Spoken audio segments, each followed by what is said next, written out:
Hey everybody, Stu Smith here, going live. I hope you are having a good week and crushing it. We have done pretty well here, even in the snow. Got after it today in an unforgiving atmosphere that is Sandy Point State Park.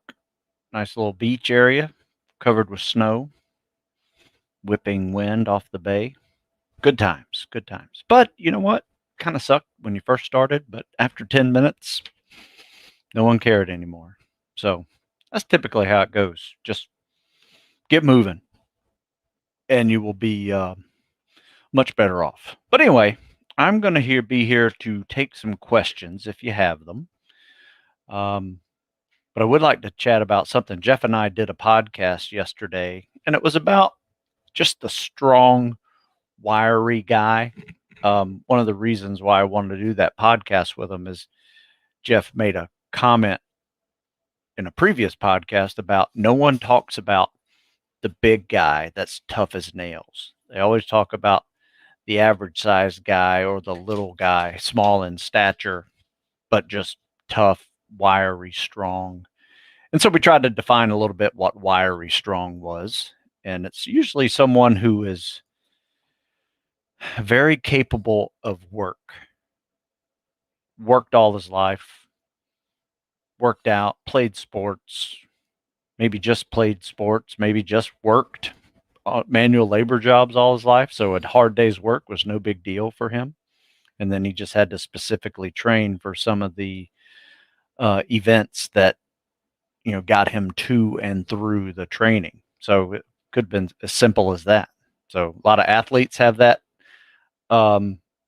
strength going into it, kind of a hard work ethic, work hard towards a goal type of thing. And then all they have to do is just change their training a little bit to specifically address some of the events that they will see when they're going through any selection. And they do real well with it. Same with the guy who's working manual labor jobs all his life, where some people who have issues with that might be someone who does not do those things. It's just the way it is. So anyway, that's what we mean by kind of wiry, strong, just tough guy that gets it done. So let's see. Looks like we got a few comments here. Somebody just saying hi. That's it. So anyway, here's what I'm looking for. I am looking for some feedback, question on anything that gives me some creative reaction to it with an answer. And that answer will probably be an article later on today because I'm kind of stuck in the process of what do I write about today. So hopefully you guys, I can answer your questions, and hopefully you guys can help me with little writer's block I got going on right now. So first question, Peter, which is better for SOF pipeline? Focus on cardio and speed, then put on muscle, or vice versa? Well, if you need to do both, it doesn't matter. Typically, a lot of people will come into this game being good at one or the other, versus being bad at both or good at both. So you have to focus on your weakness. So what I would do is build a good foundation of wherever you need to be of running. And then you can build up on that specifically to get better at running, to get faster. So you build a nice steady foundation of progressive running, like 10, 15% distance per week, work on your speed as well. But it really, my recommendation always is to assess yourself, and I'll put an article in the description below outlining that assessment, everything from the PT test to some lifts in there that are also now tested, and more of the tactical fitness tests that you'll see, like deadlifts and weighted pull-ups and body weight bench and broad jumps and shuttle runs, sled pulls, just med ball tosses, all these little things that, help you address some of the other elements of fitness that are tested. I would suggest testing yourself and see where your weaknesses are, and always start focusing on your weakness. The last thing you really want to do is neglect a weakness and make a strength stronger. Now, you may have to make one of your strengths a little stronger, but you don't want to do it to the detriment of another element of fitness that is severely neglected. So you have to be well-rounded, period. So it doesn't really matter which way you come in. I got endurance athletes that need to put on muscle, and I got strength athletes that need to add endurance. You can do both in either direction. Great podcast yesterday. Is there a diet which is better adapted towards strength endurance? Man, that's a really good question. My answer to that would be a leaner diet that, it's really more about portions. So you're not trying to gain weight necessarily at this point. You're not trying to lose weight either. So your caloric intake and burn should be roughly the same in a day. So let's say you burn 4,000 calories between your workouts and living. You should be eating 4,000 calories. Now, what does that look like is the big question. I would suggest a well-balanced everything. Don't neglect a food group.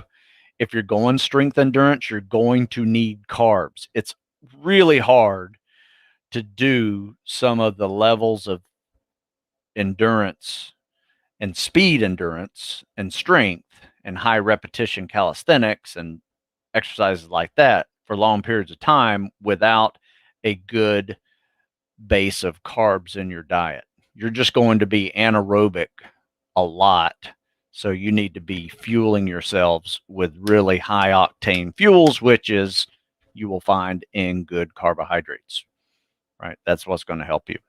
In my opinion, if you can do it with fat, you're a better fat burning machine than I am. I've always needed to use carbs. In fact, my secret that I did at Bud's was I put a Ziploc bag full of sliced apples and baby carrots in my pockets, and I snacked on those all day long, in between events, before a run, whatever, and just kept the carbs in me. Just so I needed to get that little extra kick at the end, I had it in me to do it. So, good question. That gets me thinking a little bit.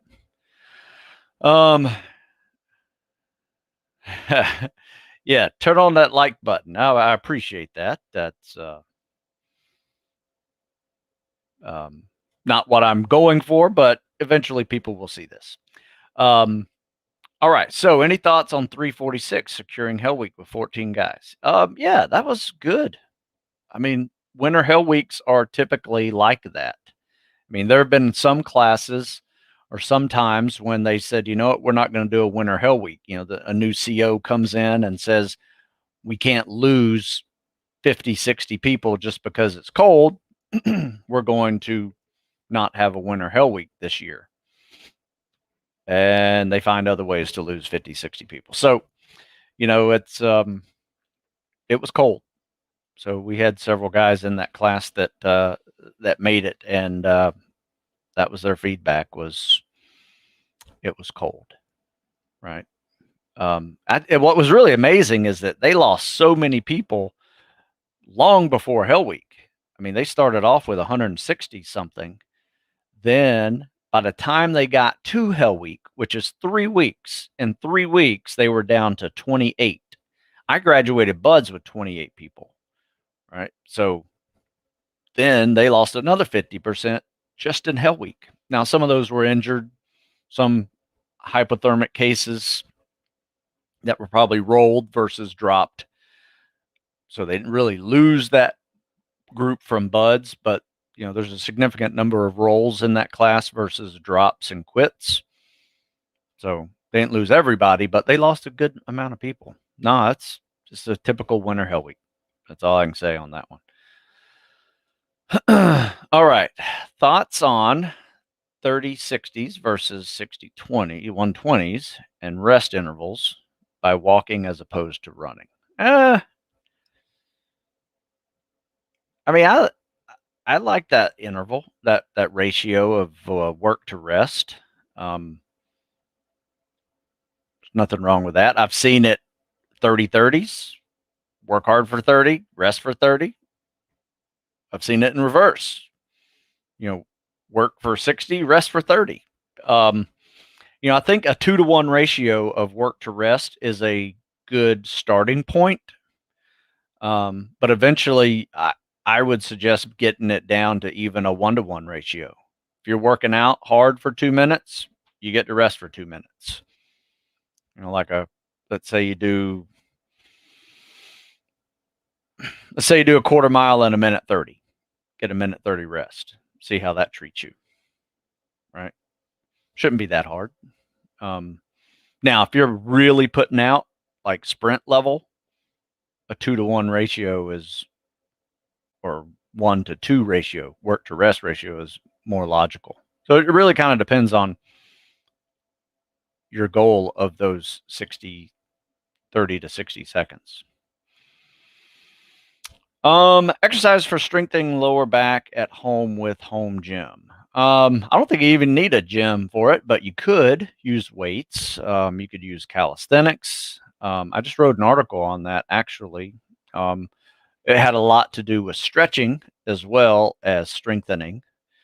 But everything from plank poses, side planks, anything on the TRX engages your core, meaning your lower back, your lats, your obliques, your abs, works everything, not just your lower back muscles.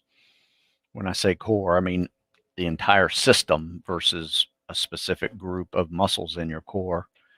But yeah, I mean, you can add in kettlebell RDLs, any deadlifts.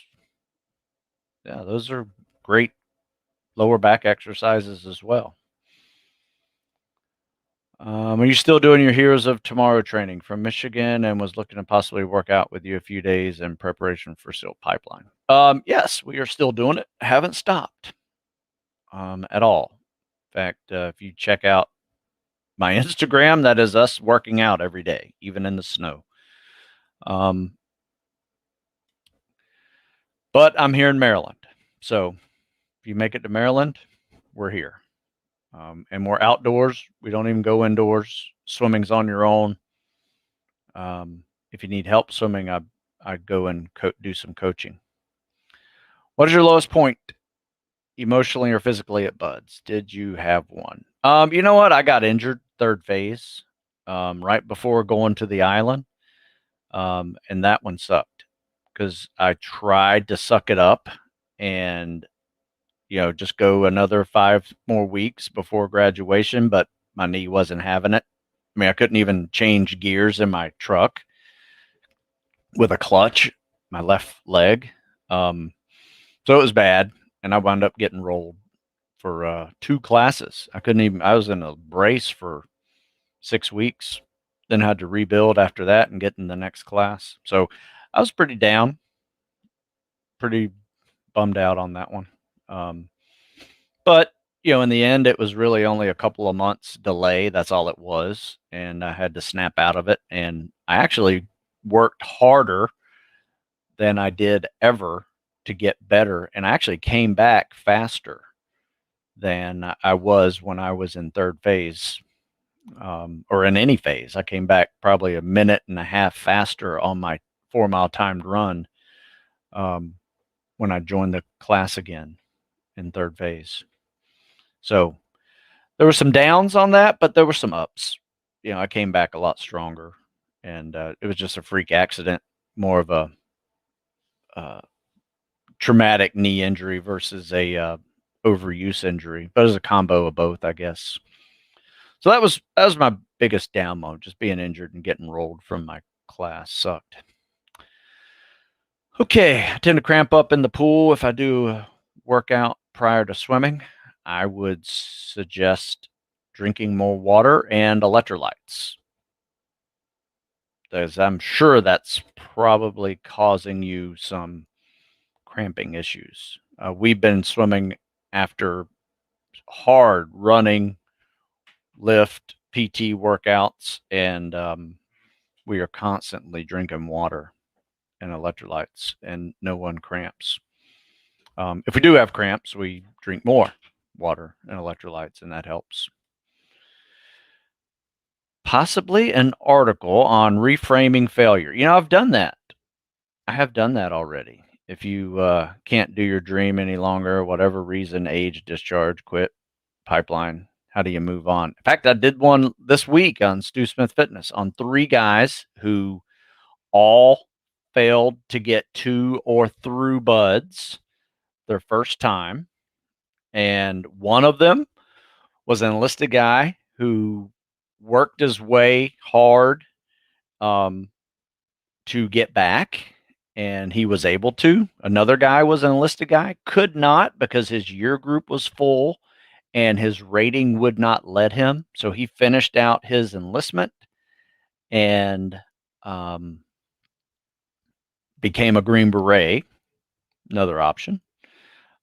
Just like he finished out his 4 years, and then as soon as he was done with that, he joined the Army the very next day, didn't miss a day in pay, and went right into doing his Army training.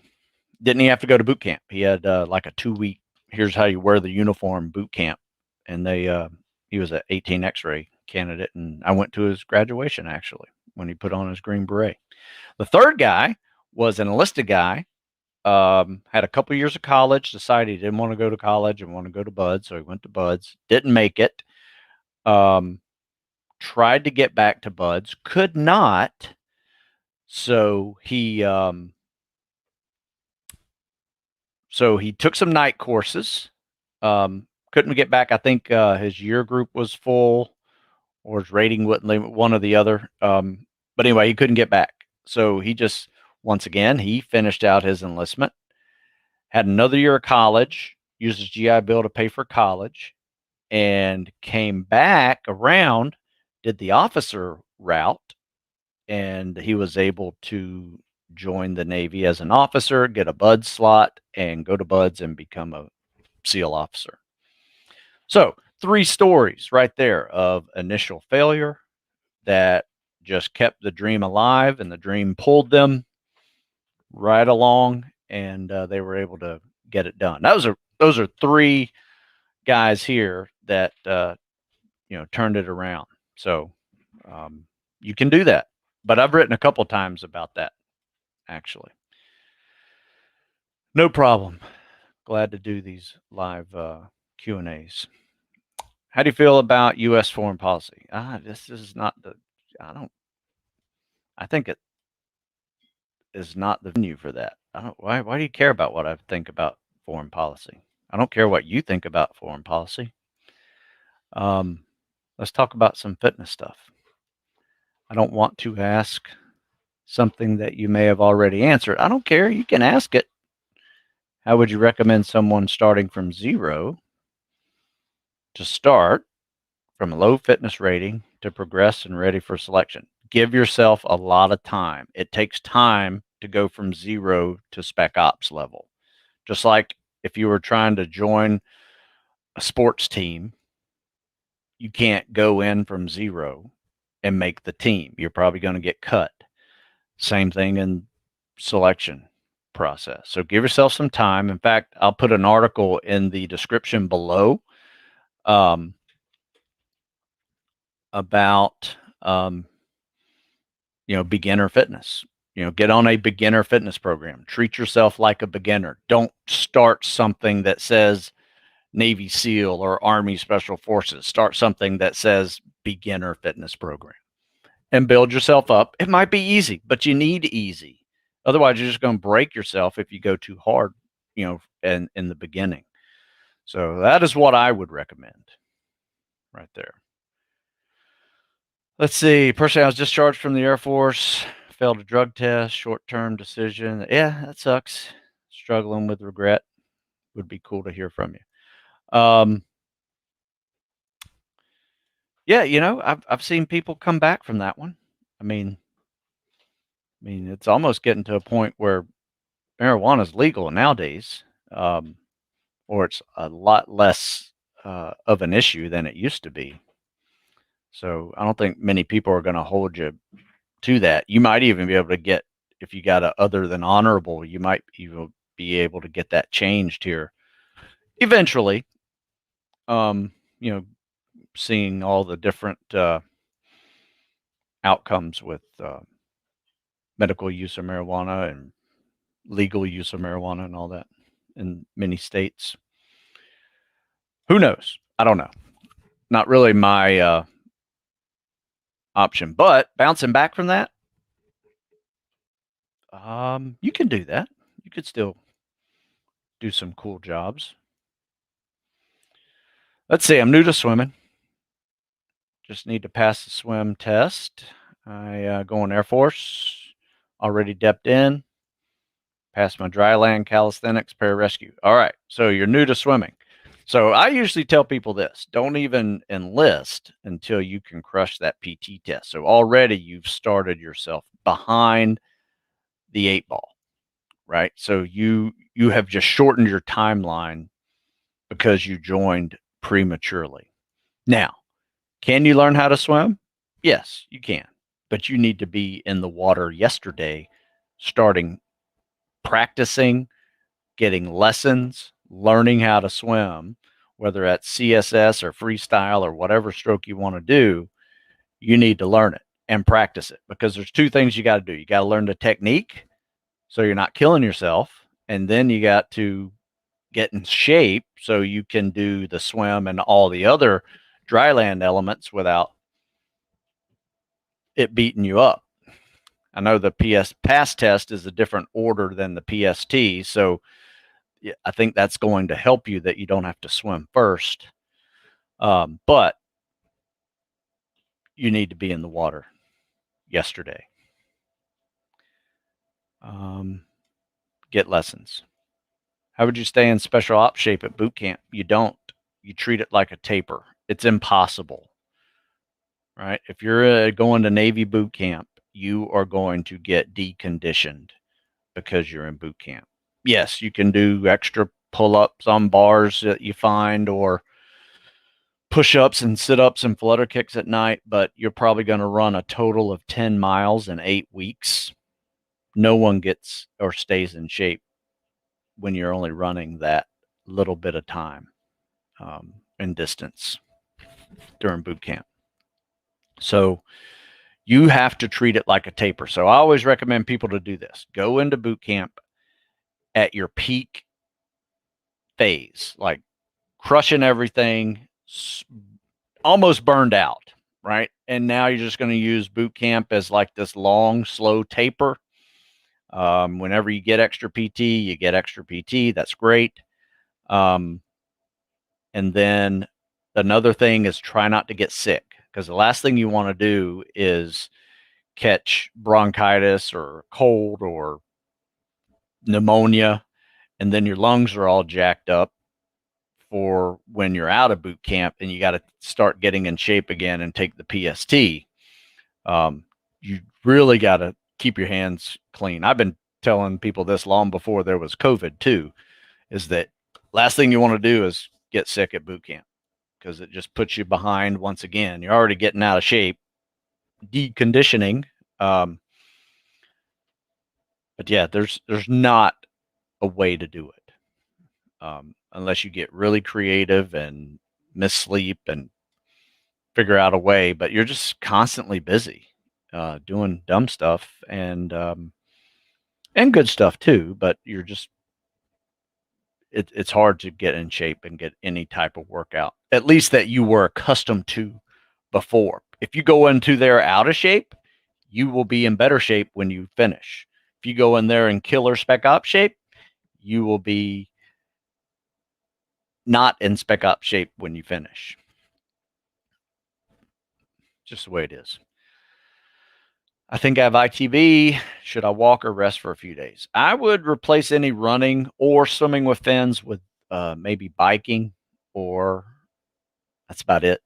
Yeah, you can walk, um, but rest, um, stretch, foam roll, um, loosen things up. Yeah, but you may need some time off. I found that, a foam roll before and after I run, even with some ITB starting to flare up, it was enough to get me through it and still able to run. I had to decrease running, did some run walk workouts and some stretching, but I didn't have to completely stop running. But it wasn't that bad either. If you have a really bad case of ITB, you shouldn't be going anywhere near running, and you should maybe even go to a doctor. So I got a rule for these type of running injuries. If it hurts to run, stop running. If it hurts to walk, don't run. And if it hurts just you sitting down doing nothing, you need to go see a doctor, because it's gotten to a point where inflammation's so bad that you're not probably going to be able to handle it through rest, ice, and compression alone. So anyway. All right, let's see. Do you think running fast in really cold weather around 10 degrees could affect our bodies? It could. I mean, I ran today. It was probably 20 degrees with a wind chill. So I haven't done any running in the teens yet this winter, luckily. But you definitely don't want skin showing, because that can hurt. Might even get some kind of frostbite if you're out there for too long. Breathe in through your nose, out through your mouth. I wear a face mask too, so kind of forces nose breathing. You breathe in your nose, out your mouth, and that exhale can help keep your face a little warmer. But I don't know. To answer your question honestly, I don't know what you mean by could affect our bodies. It's going to make you cold.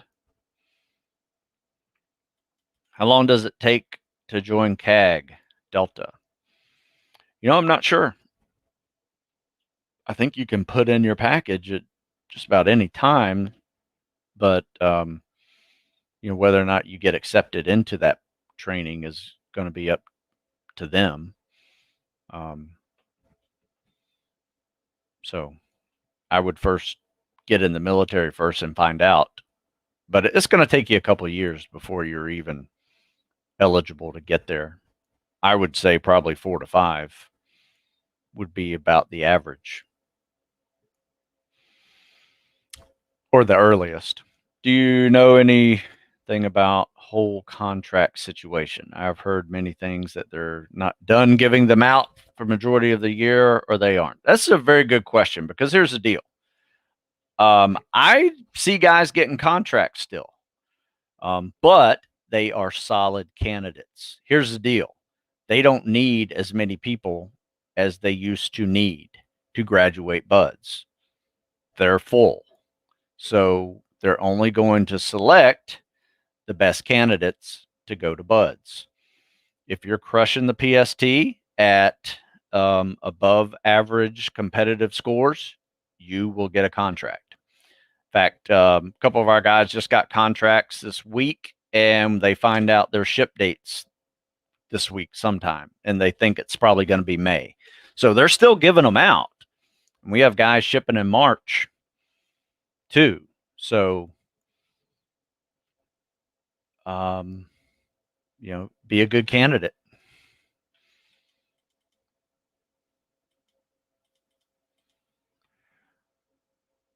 What are your go-to abdominal strengthening exercises? I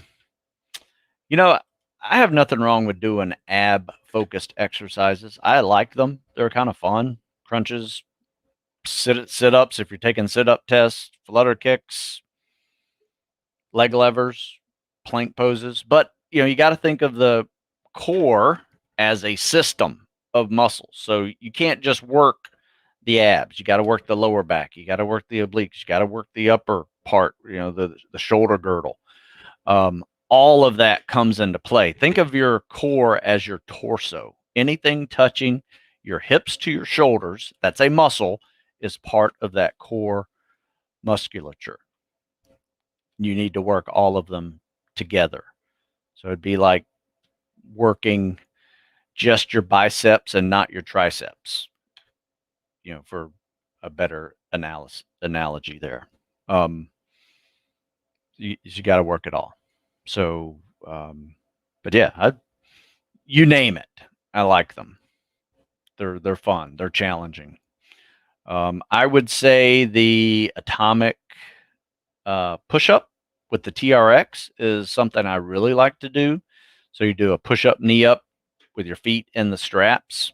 It's a good core exercise. But something I really like are just hanging knee ups or toes to bar. Those are really challenging. Doesn't take a whole lot to really crush your abs and hip flexors on that one. So remember, they all work together as a system. So though you can isolate them, just got to also, they're going to work better if they're all part of a systemic movement.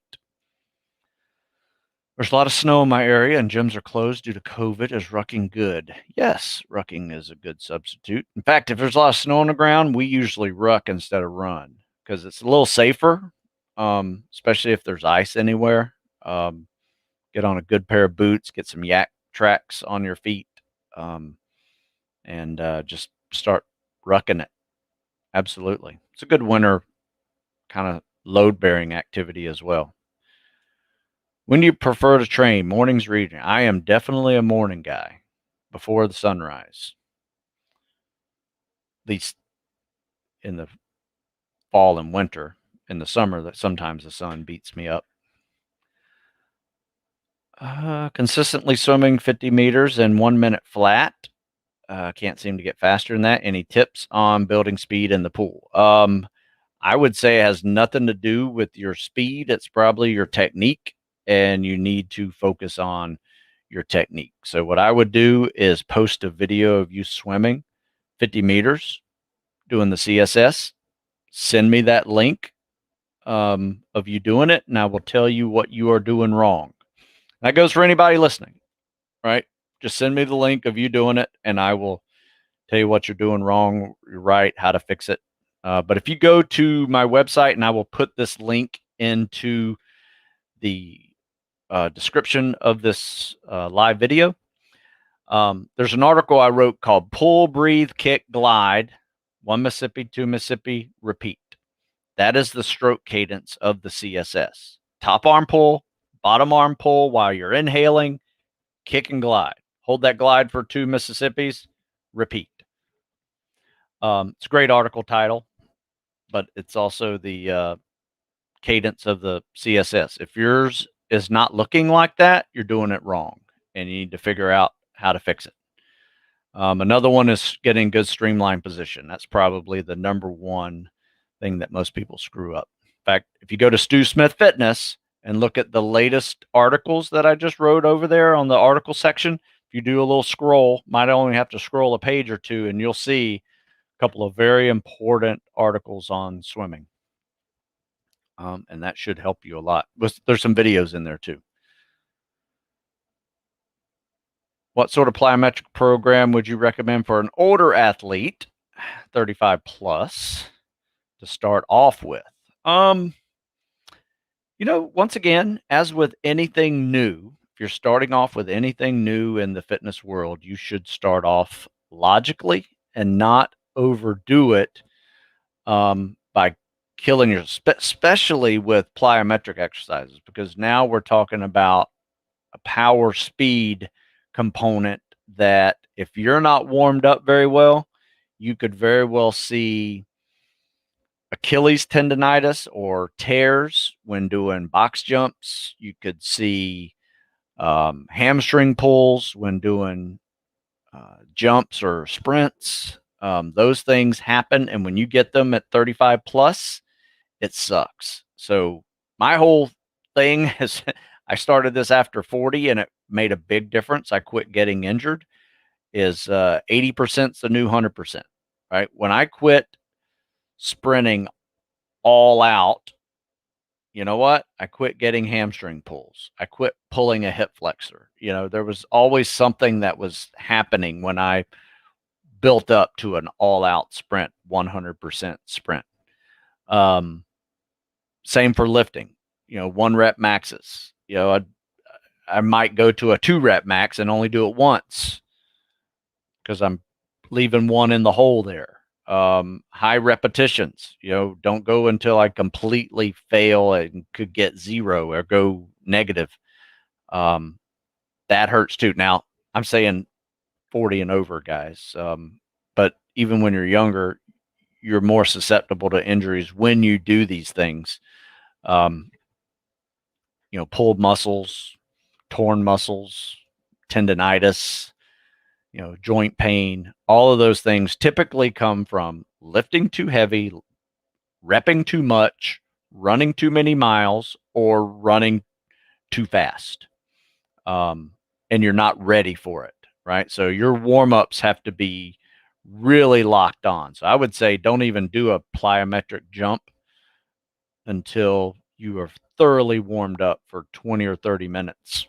Then you can start adding normal jumps like broad jumps, and then over time build up to more dynamic movements like jumping from a bench to the ground and then jumping.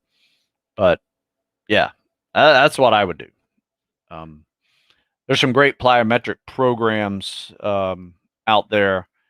All of them are usually, let's see here, are usually recommending thorough warm-ups. Here's one I like, high-powered plyometrics. I mean, good stuff in here. You can definitely work on your explosive ability by adding them to your programming. All right. Any advice on wall turns in the pool with fins? Yep, that's an odd one. I usually treat it like a normal wall turn, like an open turn. So you grab the wall, turn away from the wall, put your feet on the wall and push. It's a little awkward when you go flat-footed with a pair of fins on, but if you go right into a couple of dolphin kicks, that little dolphin kick movement off the wall can get your momentum going back up really well. And then be, once again, really streamlined, with your hands over your head and just spearing the water. All right, let's see. Got a lot of questions here. I appreciate it. All right, so I skipped a whole bunch of them by accident. I didn't mean to. Saw this one from, oh, here we go. From Korean, South Korean. Going to enter Ruck SEALs, that's a Republic of Korea SEAL program. By the way, we had 2 Republic of Korea, South Korea foreign nationals in my buds class, and both of them were pretty hard dudes. Very impressed by them. So can you give me some advice, especially mentally and physically? Just, yeah, that's a hard one, man. I got hundreds of articles writing about advice for mentally and physically preparing yourself for. I got books on the topic. So to be able to do it in a few sentences in a live video, my advice is this: start training hard and progressive, and every day you're going to engage mental toughness in some way, because you wake up early, you don't feel like waking up, but you get up anyway. Boom, you're another notch stronger, right? Another notch mentally tougher. So it just comes down to you consistently training, running, swimming, lifting, doing high rep calisthenics, rucking. You got to do it all. You got to get good, really good at everything. And anytime you're great at something, usually means there's an equal and opposite weakness that you have to address. And if you're ignoring it, it will be discovered in the first few weeks of your training. So don't neglect any weaknesses. I'll put in a little assessment tool down in the description. It's an article about assessing yourself. Check that out. Go through all of them and just see where your weaknesses are and focus on those weaknesses. Maintain your strengths, focus on your weaknesses. Let's see. Is Marine boot camp similar in terms of decreasing physical fitness? No. Marine boot camp is legit. You will be a stronger, harder dude when you finish Marine boot camp. I promise you. Completely different animal. That's probably the hardest boot camp there is in the military. Army's decent, but Marines are definitely the average Marine is a PT animal. So, yes, different animal. You're good to go if you're going Marine Corps. Probably going to go SR. That's Special Reconnaissance in the Air Force. I don't think I'm going to make the age limit. Nope, you probably won't. If you're above 29, you won't. Air Force allows up to 39. That's what I would do then. If you really want to serve in a fun capacity, I would consider that. I worry about ITB flaring up after the decrease in the endurance of your legs during boot camp. That will be a killer in selection. It could also be a rest. If you go in there with some, aches and pains, probably after 8 weeks of not doing them, but you're still stretching and able to mix in some extra calisthenics to just kind of maintain some stuff, you'll probably work through all those aches and pains after a good 8-week deload phase. So can't really think of it like that. You have to understand that you need to reframe all of this, and make it work for you versus think it's going to make you weaker. Sometimes less is more, right? You need a break. My ITB flares up when I start running, then it tapers off. Yes, that happens. You get it warmed up and it goes away, and then it comes back when you're walking around trying to walk down steps later in the day. But yeah, I would try some non-impact activity for a while, but also mix in some foam rolling and some stretching, some massage. That helps a lot. You'd be surprised. All right. I'm a teen and wants to join Army Special Forces. I have doubts I won't make the training. What do you suggest to be 100% sure that I will pass? I would suggest working out harder. If you have doubts that you won't make the training, it's probably because you are not hitting any of the standards. So you need to work harder to reach those standards long before you join, right? Don't join hoping you'll meet the standards while you're going through the enlistment process or going through boot camp. You need to be crushing things before you get there. And that's just going to set you a cut above everybody else. You won't get injured because you're not used to running 10 miles a week, right? Like some people do. So go in there ready to crush that thing. There are plenty of answers. In fact, I'll put a link in there for you. There's a little combo workout article I wrote for one, preparing for the Army PFT and the Army CFT, as well as taking that level of fitness and then building it up to a spec ops level of fitness, for specifically Rangers or Army SF. I heard contracts end this month and won't be back till September, the earliest. Cannot confirm. That is not true. Contracts will be available to those who earn them, right? Not to people who are just barely meeting the minimum standards. You need to hit above average, past competitive standards in order to go.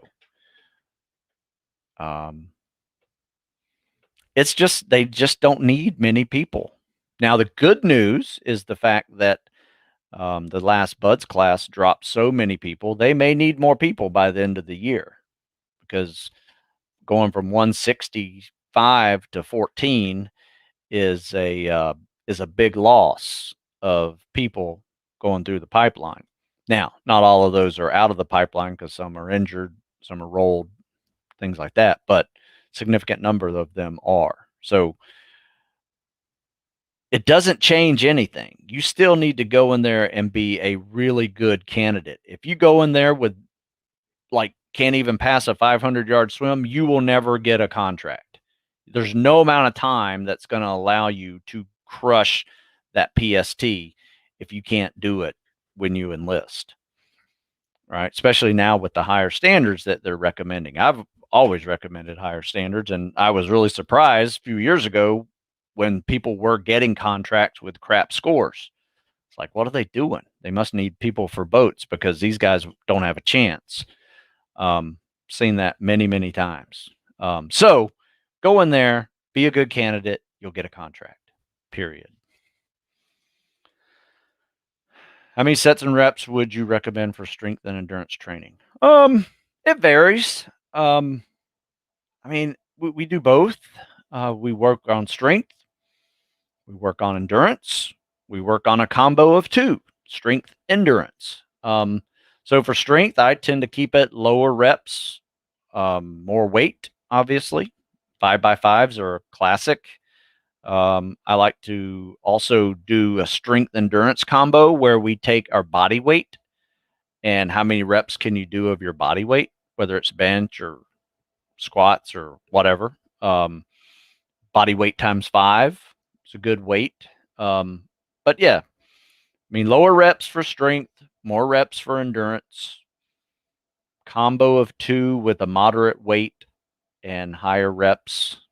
If you take a look at the assessment tool that I will put a link for in here, it's an article on my website, assessment tool, for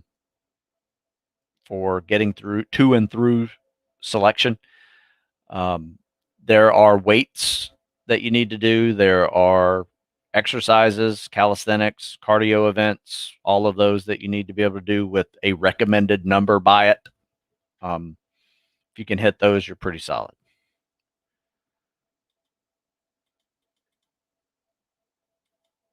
Let's see. Thoughts on ruck pacing. I've been holding 20-minute mile pace for 50-pound sandbag for a maximum of 1 hour. Not bad, but haven't done any 3-hour longers. That's a slow pace, just to let you know. So that's like you taking a walk with your walking with your cell phone in your hand, not really paying attention where you're walking, because a 20-minute mile is really slow. You should be able to walk decently, maybe call it a power walk at 14 or 15-minute miles, even with a 50-pound sandbag. Now, if you throw that a little shuffle in there, which is just a quicker, shorter stride run, you could probably get that down to 10 or 12-minute miles. There's an article I wrote called "What is a Ruck?" Great question. That's the title of the article. What is a ruck? Great question, Stu Smith. And it describes those 3 paces that I just set out for you. But there is a rucking progression that you need to do. I wouldn't recommend doing any 3-hour rucks yet, if you haven't built up to that. So I would just keep it at 30 minutes to an hour for now and work on your pace.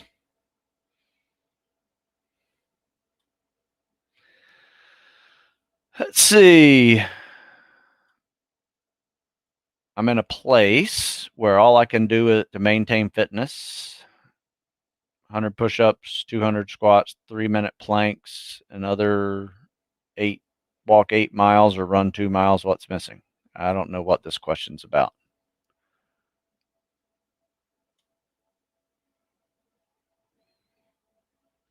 I mean, just get out and do stuff.